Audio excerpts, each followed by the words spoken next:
Hello everyone, my name is Denise. I'm a counselor, and today I'll be talking on the topic focusing on the parts versus focusing on the whole. I'm getting most of my inspiration from this guy called Ian McGilchrist. Okay, this is one of his books, The Master and His Emissary.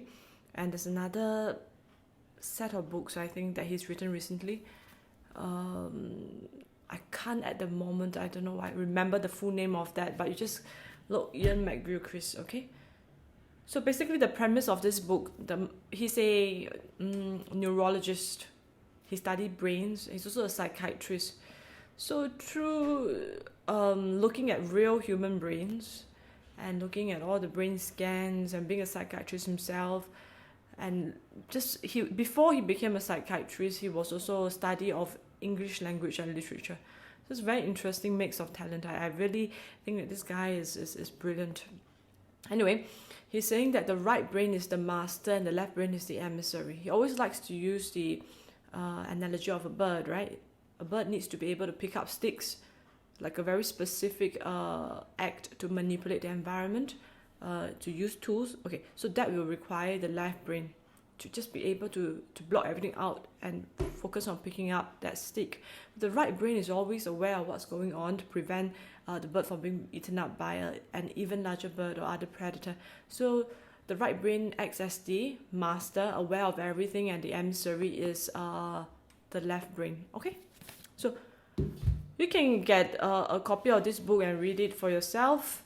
But right now I'm just going to zoom into something that I read in this book as well as listened in his podcast about how some people, especially those who are more obsessive, those who are more left brain, including those on the autism spectrum, bipolar, schizophrenia, all more left brain people, tend to focus on the parts, which means that they might they might come into the clinic or to your counseling room presenting with a fixation on a problem of it's like a part problem. Like, I'm so worried, my thighs are huge, right? So you can see that in like body dysmorphia, eating disorder.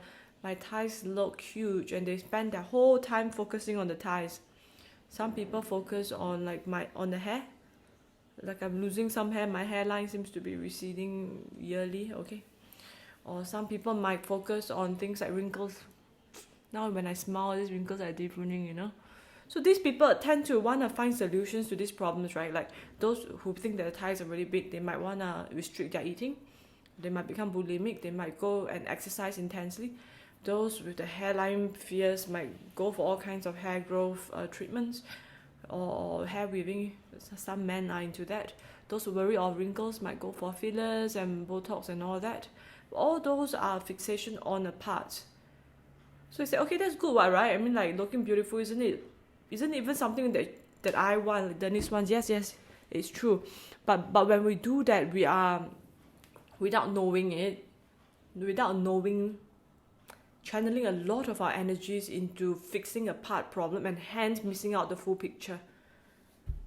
Okay? So for example, you are pumping in so much of your energy researching what to do to fix your hair or your wrinkles that you've neglected your relationships with your children, with your parents, right? Or for example, you're so obsessed with trying to lose weight that when your wife offers you a delicious bowl of pasta, you say no, and that hurts the relationship. And you do it repeatedly because this has to be a consistent effort to stay slim, right? So people who are fixated on parts tend to forego a lot of other things unknowingly. Okay, I'm going to stretch it out a little bit. So in the Catholic tradition, under the tradition of Thomas Aquinas, we believe that we are not only a body, we are also a soul. Enveloping us is our soul, right?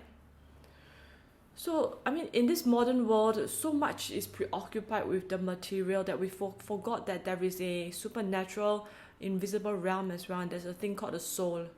So a lot of times we find ourselves preoccupied with chasing things like another master's PhD, job success, a new car, a new house, like physical health and beauty. And you know, like there's this particular billionaire.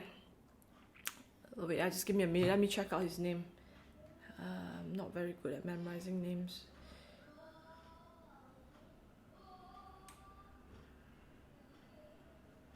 Yeah, his name is something Johnson. Brian Johnson, this guy.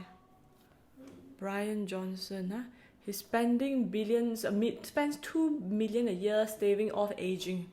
And he's tracking things like markers like his skin health. He's trying to put his whole body through red light and tracking markers like heart health and kidney health and all that, different kind of organs health. And he employs so many doctors and nutritionists and sports scientists to get him in top form. So that is a classical example of focusing on a part. For him, he's focusing on the physicality of the human person. So is that healthy? Is that unhealthy? I think in my opinion it's not very healthy because he forgets the soul aspect. Like as he is trying to hone this physical perfection to stave off aging, what's he doing about his soul? Is he honing virtues? Is he building up courage, temperance, justice and fortitude? Oh, I remember it, okay? And then faith, hope and love. I mean, is he even aware that he has a soul, that he probably has an eternal life to look forward to? Instead, he's chasing after a part of the whole picture, which is bodily health. And then I would question, with all his effort and money spent on perfecting his bodily health and retaining his youth, how much effort is spent in building relationships, in caring for other people. So it's just becoming very fixated on a part, just like the woman who's fixated on her thighs. All those are bad. Okay, so now let's talk about some possible remedies of that. If you find yourself very fixated on a part problem, which is most of us, sometimes we fixate on some more superficial part problem like the size of our thighs, and sometimes bigger part problems like I really hate my job. Even your job is just a small part of your life. Or like I really do not like my boss. Okay, even your boss is a part problem. So it makes sense to zoom out and take a look at the whole. Not only in the context of the here and now, just zooming out, you can see, okay, all these are the other players, the other stakeholders in my life right now. Okay, that offers some zooming out. But you can zoom out in the context of time, seeing yourself progressing on a timeline. What was your past and what will your future be like? And I think the third exercise is something very helpful. You've got to imagine yourself as an old person. Have you ever imagined yourself at 50, at 60, at 70 and 80? What are your hopes and wishes then? You know? I suppose this Brian Johnson did imagine it. He didn't want to really reach that place where he is wrinkled and white and saggy. That's why he's like busy trying to stave off aging. But if you can have good hopes and wishes and realistic, happy images of you as an old person, still living a pretty awesome life, then that is a great way of focusing on the whole. Ultimately, if you are Christian or Catholic, focusing on the whole is to believe that you are body and soul, and that there's a future life even beyond the life of your humanly body, and the eternal life. So I mean, this is a bit extreme, but I don't really disagree with it. Like I think on just this week there was Assumption. There was a Carmelite priest, I think Father Edward Lim, came to our church to preach about the Assumption. He said that every single thing in this life is to prepare for us for eternal life. So I think that's a beautiful, beautiful way of focusing on the whole. So instead of trying to live in a very hedonistic way, where you're trying to squeeze out all the pleasure that you can from your life as it is right now, you focus on the whole, which is your eternal life and future. Everything in this world, all the suffering is just an opportunity for you to breed virtue. So that sort of lessens the impact of the pain when it comes. Okay, so I'm not going to just keep going and going. I'm just going to stop here. Thank you so much for this, for watching this video. Hope it's been helpful to you. If it has been, kindly press like, share and subscribe. Thank you so much, everyone. God bless.